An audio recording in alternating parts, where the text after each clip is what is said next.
Oasis is the last big UK pop phenomenon before the digital tsunami hit. You can say that Take That was, and you can say that the Spice Girls were.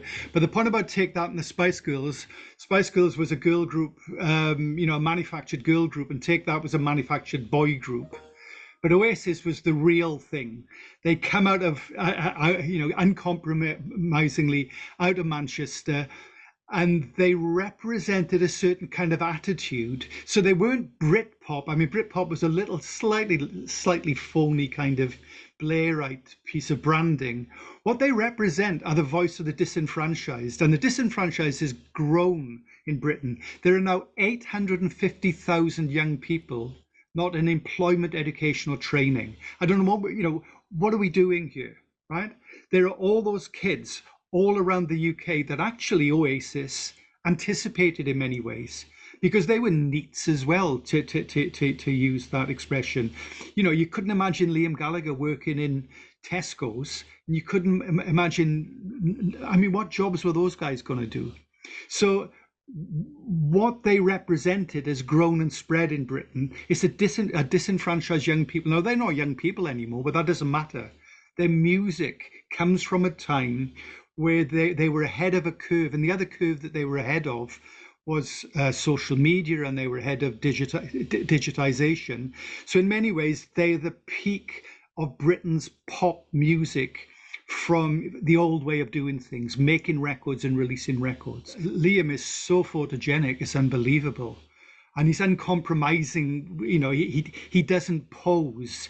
You don't feel that he puts it on for the cameras. That guy is that guy. He's got those cheekbones. He's got that attitude. He's a really good-looking guy, and that really helped. So I mean, when I talk to my students, I say that all pop people in pop music have three things in common: that they all make a noise, they all look in a certain way, and they can all tell a story about why they make the noise they do, and why they look the way they do, the values that they represent. So everybody's got a sound, a look, and a story. And Oasis ticked all three boxes in a big way.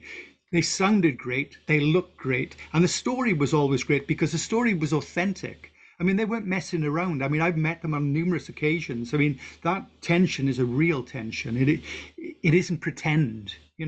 They weren't play acting. There's a real rub between them. So in terms of the narrative, then the narrative is what happens behind the scenes. We all want to know what happens behind the scenes. What's it really like? And those two just let us know. It's like this: I ate him, and I could give you the string of expletives to go with it. But I mean, it's soap opera, isn't it? It was like a living soap opera, and that's why one of the reasons why people were so excited by it. So funny that like one of the great rivalries in music is within the same band, and then of course the Oasis and Blur lore, but something must have happened where they're getting along, and it'll be interesting to see what exactly that was. But I think culturally it makes a lot of sense for them to reunite too. Blur just played a bunch of dates. Pulp, I know, is reunited, played in the UK, and they're coming to America next month in September.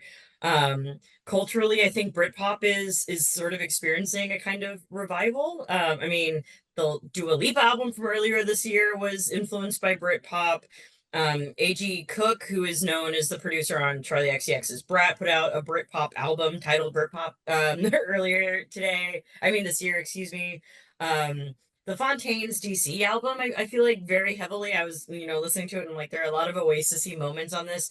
So it sort of makes sense for them to be like, all right, if we're back in the cultural zeitgeist, might as well get back together.